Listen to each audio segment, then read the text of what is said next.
میں نے عرض کیا اس کے باوجود میری درخواست ہے آپ میرے حق میں ضرور دعا کریں۔ چنانچہ نبی صلی اللہ علیہ وسلم نے میرے لیے دعا فرمائی، الہی خالد بن ولید کو بخش دے، الہی خالد بن ولید پر رحم فرما، الہی اس کی جملہ خطائیں معاف فرما، بلا شبہ تو بخشنے والا مہربان ہے۔ خالد بن ولید فرماتے ہیں میں نے اپنا خواب ابو بکر رضی اللہ عنہ کو سنایا تو انہوں نے تعبیر بیان کرتے ہوئے فرمایا، تنگ و تاریک جگہ سے مراد کفر و شرک کی زندگی ہے اور سرسبز شاداب میدان سے مراد اسلام ہے۔ اللہ تعالی آپ کو کفر کی تاریکیوں سے اسلام کے وسیع اور روشن میدان کی طرف لے آیا ہے، اسلام قبول کرنا آپ کو مبارک ہو۔ خالد بن ولید کسی خوف یا لالچ کی بنیاد پر اسلام میں داخل نہیں ہوئے تھے۔ نبی کریم صلی اللہ علیہ وسلم کی شخصیت نے انہیں متاثر کیا تھا، اسلام کی عظمت ان کے دل میں گھر کر گئی تھی۔ انہوں نے جب تک اسلام قبول نہیں کیا تھا اس وقت تک یہ مسلمانوں کے خطرناک دشمن تھے۔ غزوہ احد کی مثال ہمارے سامنے ہے، لیکن جب یہی جواں سال مرد میدان اسلام کے پرچم تلے آئے تو ہر موقع پر انہوں نے سچے دل اور خلوص نیت کے ساتھ اسلام کے لیے تن من اور دھن کی بازی لگائی۔ انہوں نے اپنی پوری زندگی حق کی خاطر لڑتے ہوئے گزاری۔ ان کی زندگی میں بعض بہت مشکل لمحات بھی آئے، لیکن ہر مرحلے پر انہوں نے خوف اور نا امیدی کو اپنے قریب نہیں آنے دیا۔ انہوں نے جنگی تاریخ میں ایسے کارنامے انجام دیے کہ دنیا دنگ رہ گئی۔ آپ کی جرت، شجاعت اور عظمت کا اعتراف دشمن نے بھی کیا ہے۔ جرمن فوج کے سپہ سالار سے جب پوچھا گیا آپ کی کامیابی کا راز کیا ہے تو اس نے فوراً کہا، میں میدان جنگ میں مسلم جرنیل خالد بن ولید کے طریقے اپناتا ہوں۔ اس میں کوئی شک نہیں کہ خالد بن ولید ایک مدبر سپہ سالار تھے۔ یہی وجہ تھی کہ قیصر و کسریٰ ان کے قدموں میں آ گرے۔ روم اور فارس کے جنگی وسائل ان کے راستے میں کوئی رکاوٹ نہ بن سکے۔ ابتدا سے لے کر آخر تک ہر مارکہ حق و باطل میں فتوحات نے ان کے قدم چومے اور شکست کسی بھی میدان میں ان کے نزدیک نہ پھٹک سکی۔ غزوہ موتا میں تو ان کے جوہر کھل کر سامنے آ گئے۔ ہوا یوں کہ نبی کریم صلی اللہ علیہ وسلم نے اپنے ایک جان نثار صحابی سیدنا حارث بن عمیر ازدی رضی اللہ عنہ کو خط دے کر وادی بسرا کے حکمران حارث بن ابی شمر غسانی کی طرف روانہ کیا۔ ابھی وہ شام کے صوبے بلقا کی موتا نامی بستی میں پہنچے تھے کہ صوبے کے گورنر شرابیل بن عمرو غسانی کو ان کی آمد کی اطلاع ہو گئی۔ اس نے انہیں گرفتار کر کے بے دردی سے شہید کر دیا۔ یہ غمناک خبر جب نبی کریم صلی اللہ علیہ وسلم تک پہنچی تو آپ بہت رنجیدہ ہوئے۔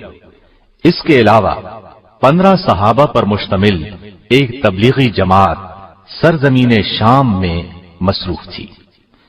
ان تمام صحابہ کو دھوکہ دے کر بے دردی سے شہید کر دیا گیا۔ انہی ایام میں شاہ روم نے مدینہ منورہ پر چڑھائی کی دھمکی دی۔ ان تمام اسباب کی وجہ سے نبی اکرم صلی اللہ علیہ وسلم نے سیدنا زید بن حارثہ کی قیادت میں ایک لشکر روانہ کیا اور ساتھ ہی ارشاد فرمایا کہ اگر جنگ کے دوران زید شہید ہو جائیں تو جعفر بن ابی طالب کو سپہ سالار بنایا جائے، وہ شہید ہو جائیں تو عبداللہ بن رواحہ کو قائد بنایا جائے، وہ بھی شہید ہو جائیں تو مجاہدین اپنی مرضی سے قائد منتخب کر لیں۔ نبی کریم صلی اللہ علیہ وسلم نے لشکر کے لیے سفید رنگ کا پرچم بنایا اور سیدنا زید بن حارثہ کے حوالے کیا۔ لشکر کو آپ نے یہ وصیت کی کہ جس مقام پر حارث بن عمیر ازدی شہید ہوئے وہاں پڑاؤ کریں اور اللہ سے مدد طلب کرتے ہوئے ڈٹ کر دشمن کا مقابلہ کریں، اور دیکھنا کسی سے بدعہدی نہ کرنا، نہ خیانت کرنا، کسی بچے، بوڑھے یا عورت کو قتل نہ کرنا، اور نہ کسی گوشہ نشین راہب کی گردن اڑانا، کسی عمارت کو منہدم کرنا، نہ کوئی درخت کاٹنا، लश्कर इस्लाम नबी करीम सल्लल्लाहु अलैहि वसल्लम से ये हिदायत देकर अपनी मंजिल की तरफ रवाना हुआ। सरहदी सूबे बलका पहुंचा तो मालूम हुआ शाह रूम हिरकल ने इन मुट्ठी भर मुसलमानों के मुकाबले के लिए एक बहुत बड़ा लश्कर भेजा है और वो मैदान में पड़ाव डाले बैठा है। चुनाचे मुजाहिदीन रास्ता बदलकर मूता के मकाम पर पहुंच गए। मुजाहिदीन की कुल तादाद 3000 थी, जबकि रूमियों का लश्कर 2 लाख था। मुसलमानों ने बहुत बेजिगरी से दुश्मन का मुकाबला किया। घमसान का रन पड़ा। सैयदना ज़ैद बिन हारिसा ने अपनी कायदाना जिम्मेदारी का एहसास करते हुए बहुत जोरदार हमला किया। अपनी मुट्ठी भर फौज के साथ चारों तरफ से दुश्मन पर टूट पड़े। दुश्मन की सफों को चीरते हुए आगे ही बढ़ते चले गए, यहां तक कि दीवानावार लड़ते हुए, बहादुरी के जौहर दिखाते हुए और दुश्मन को गाजर मूली की तरह काटते हुए बिलाखिर शहीद हो गए।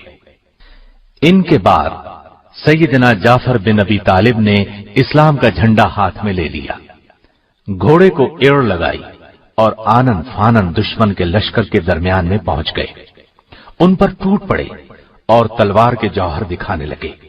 दुश्मनों को कत्ल करते रहे और आगे बढ़ते रहे। एक दुश्मन के वार से दायां बाजू कट गया तो झंडा बाएं बाजू में पकड़ लिया। दुश्मन ने बायां बाजू भी काट दिया। आपने झंडे को अपने बचे खुचे बाजुओं के सहारे संभाले रखा, गिरने नहीं दिया। उसने ताक कर तीसरा वार कमर पर किया। आप लड़खड़ाए और जमीन पर गिर गए। इस तरह आप भी शहादत के रुतबे पर फाइज हुए। इनके बाद नबी करीम सल्लल्लाहु अलैहि वसल्लम के इरशाद के मुताबिक सैयदना अब्दुल्ला बिन रवाहा ने झंडा संभाला। ये भी बहादुरी और जवांमर्दी के जौहर दिखाते हुए शहीद हो गए। मुसलसल 3 जर्नैलों की शहादत के बाद मुसलमानों के हौसले पस्त होते महसूस हुए। लश्कर इस्लाम का झंडा गिर चुका था। हर तरफ परेशानी का आलम तारी था। मुजाहिदीन यूं भी तादाद में बहुत कम थे। ऐसे नाजुक वक्त में सैयदना साबित बिन अरकम ने झंडा उठा लिया और बुलंद आवाज में बोले, ए भाई खालिद बिन वलीद, मेहरबानी करके इस झंडे को आप अपने हाथ में ले लीजिए। इस मुश्किल तरीन वक्त में आप ही क़ियादत का फरीजा सरंजाम दे सकते हैं।